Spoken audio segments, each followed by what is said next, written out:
Je vais déjà me présenter. Donc, je suis Bruno Faucheron, je suis des Ardennes. Je suis agriculteur, en polyculture élevage, en agriculture biologique. Hein, je produis du lait bio. Voilà, je suis installé depuis 25 ans. Je suis au niveau des responsabilités vice-président de la Chambre des Ardennes et je suis à la Commission nationale de l'élevage. Je représente la Commission nationale de l'élevage à Farm-Exp ou sous conseil d'administration d'IDEL aussi. Et je suis le référent bien-être animal pour les chambres d'agriculture France depuis maintenant 8 ans, 9 ans. Donc vous doutez bien que sur ce sujet-là, je m'ennuie pas.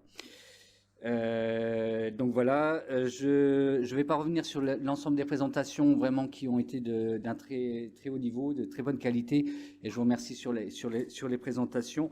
Alors moi, j'en tire quelques conclusions, quelques leviers à l'échelle de nos exploitations. Quelques leviers, et le premier levier, c'est de pouvoir, grâce à l'alimentation, à une bonne alimentation équilibrée, et aussi grâce à l'utilisation de l'herbe dans la ration, de pouvoir travailler sur la santé du troupeau. Et ça rejoint complètement la thématique que je défends au niveau national sur le bien-être animal. Quand vous avez une bonne alimentation, vous avez un troupeau en bonne santé. Donc ça, c'est le premier levier. Le deuxième levier, c'est la rentabilité. Vous voyez ce qui se passe actuellement dans les manifestations d'agriculteurs. Il est fort mis en avant l'aspect charge, non-maîtrise des charges. Et grâce aussi aux conseils et aux travaux que vous pouvez réaliser, ben, ça permet d'optimiser en fait la rentabilité de nos exploitations et les premiers euros qui ne sont pas dépensés sur l'alimentation, c'est les premiers euros gagnés, je serais tenté de dire. Donc ça, c'est le deuxième levier. Et le troisième levier, alors vous n'en avez pas trop parlé, mais je pense que ça vient cet après-midi, c'est optimiser les gaz à effet de serre. C'est vraiment le sujet du moment. Alors je pense qu'il y a une relation directe entre l'utilisation de l'herbe et cette notion-là de gaz à effet de serre, sur notamment l'utilisation, la réduction d'utilisation du soja importé outre-Atlantique notamment, par exemple. Voilà, mais malgré tout des pistes d'interrogation, et on en a parlé avec Benoît en préparant mon intervention, des interrogations sur notamment le coût de la mécanisation. Alors je peux vous dire que moi qui suis passé en bio depuis 3 ans, j'étais en système maïs, je suis passé en système herbe avec 4 coupes sur une surface de 130 hectares, 4 ou 5 coupes, donc ça demande énormément de travail, beaucoup de charges de mécanisation, beaucoup d'utilisation de carburant. Il y a tout ça, je pense, à travailler. Et j'ai bien aimé votre question tout à l'heure sur les aléas climatiques. Elle était très opportune. Il faut travailler aussi ces éléments-là sur les aléas climatiques.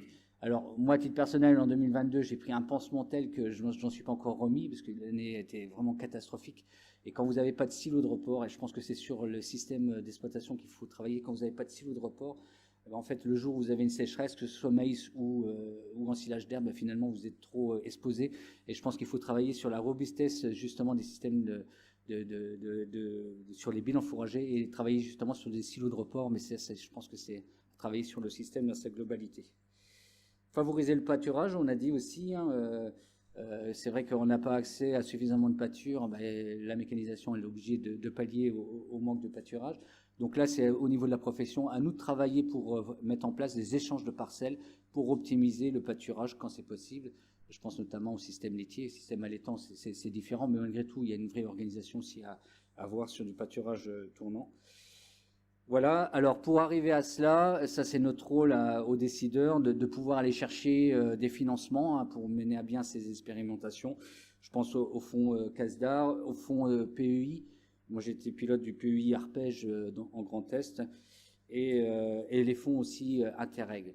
J'ai oublié de faire un petit coucou à ma région quand même qui m'écoute. Et sachez qu'il y a des étudiants qui sont à Nancy, enfin à Roué, ils sont exactement, deux écoles, une école de BTS Axe première année et deuxième année.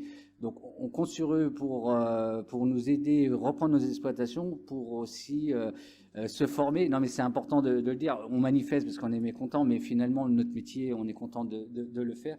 Et je vous incite à vous inscrire sur le répertoire d'installation. Il y a de la place pour les jeunes et merci à vous d'être parmi nous.